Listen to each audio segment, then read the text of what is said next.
எல்லாருக்கும் வணக்கம். நம்ம channel life is a number. இன்றைக்கி நம்ம எதை பற்றி பார்க்க போகிறோன்னா, 8ஆம் வகுப்பு காலாண்டு பொதுத் தேர்வு கொஸ்டின் பார்த்துக்கிட்டு இருக்கோம். நம்ம நேற்று வரைக்கும் மேக்ஸ் கொஸ்டின் பேப்பர் பார்த்தாச்சு. இன்றைக்கி சயின்ஸ் கொஸ்டின் பேப்பர் பார்க்க போகிறோம். நமக்கு 8th வரைக்கும் 60 மார்க் தான் கொஸ்டின் பேப்பரே. ஓகேவா? அதில் உங்களுக்கு 1 வேர்டு தான் பாதி மார்க் தரப்போகுது. இதில் என்ன செய்கிறீங்க, நீங்கள் 1 வேர்டை நல்லா கவர் பண்ணி படிச்சுக்கோங்க. ஓகேவா? 1 வேர்டு உங்களுக்கு எப்போயுமே எல்லாருக்கும் பிடிச்சது தான்.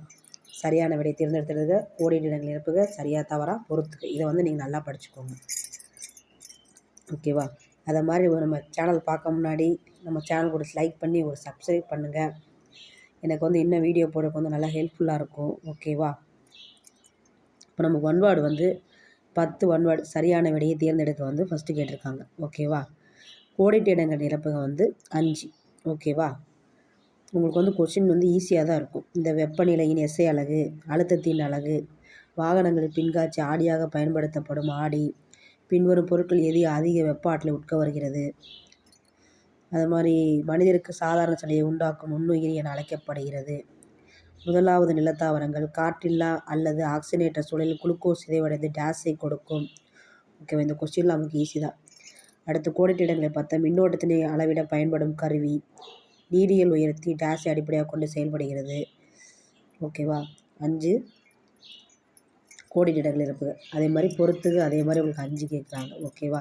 இப்போ நமக்கு 1 வேர்டில் எவ்வளோ மார்க் வந்துருச்சு? 20 மார்க் வந்துருச்சு. அதுக்கு அடுத்து 2 மார்க் 5 2 மார்க் கேட்குறாங்க. உங்களுக்கு சயின்ஸ் போர்ஷன் ஆல்ரெடி சொல்லியிருந்தேன். திரும்பி ஒரு தடவை சொல்கிறேன். ஃபஸ்ட்டு இயற்பியலில் 4 பாடம், வேதியியலில் 3 பாடம், அங்கே உயிரியல் பாடத்தில் 3 பாடம். அதே மாதிரி நீங்கள் நல்லா ஃபுல்லாக கவர் பண்ணி படிச்சிருங்க.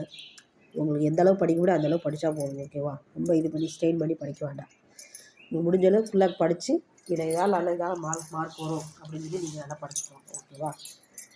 5 3 மார்க் கேட்டிருக்காங்க. 3 5 மார்க் கேட்டிருக்காங்க. உங்களுக்கு ஆப்ஷனோடு தான் கொடுத்துருக்காங்க. 7 5 மார்க் 2 மார்க் கொடுத்து 5 அட்டன் பண்ண சொல்லியிருக்காங்க. அதே மாதிரி 7 3 மார்க் எடுத்து 5 அட்டன் பண்ண சொல்லியிருக்காங்க. 6 5 மார்க் எடுத்து 3 5 மார்க் தான் அட்டன் பண்ண சொல்லியிருக்காங்க. அப்போ நீங்கள் ஈஸியாக மார்க் எடுக்கலாம். ஓகேவா? நல்லபடியாக மார்க் எடுத்துடலாம். 60 மார்க் எடுக்கிறது ஈஸி. நல்லா அதே மாதிரி ஃபுல்லாக படிச்சுக்கோங்க.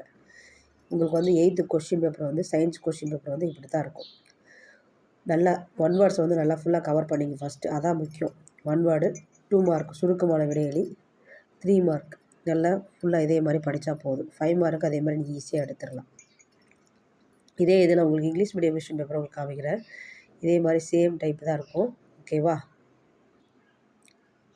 English medium question paper same 60 mark தான். சேம் டைப் தான் இருக்கும். உங்களுக்கு 10 1 வேர்டு சரியான விடையை தேர்ந்தெடுங்க. Choose the best answer, filling the blanks, match the following. இந்த கொஸ்டின் எல்லாத்துலேயும் கம்பல்சரி எல்லாத்துலேயுமே இருக்கும். ஓகேவா? 1 வேர்டை படித்தாலே நீங்கள் 20 மார்க் ஃபுல்லாக கவர் பண்ணி எடுத்துடலாம். அடுத்து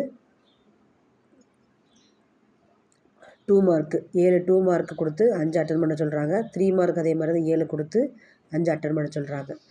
5 மார்க்லாம் ஈஸி. 6 கொடுத்து உங்களுக்கு 3 அட்டன் பண்ண சொல்கிறாங்க. அப்போலாம் நீங்கள் ஈஸியாக மார்க் கவர் பண்ணி எடுக்கலாம். ஓகேவா? சேம் டைப் தான். Tamil medium English medium same type of question paper தான் இருக்கும். ஓகேவா? நல்லா படிச்சுக்கோங்க. எல்லா கொஸ்டினுமே உங்களுக்கு ஈஸியாக தான் இருக்கும்.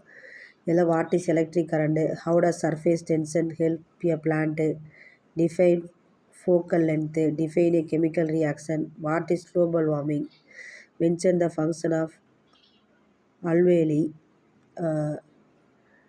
3 mark state Pascal law and mention it application, define calorie, இதில் கொடுத்த write a symbol from the following element. இதுக்கு சிம்பிள் எழுத சொல்லியிருக்காங்க.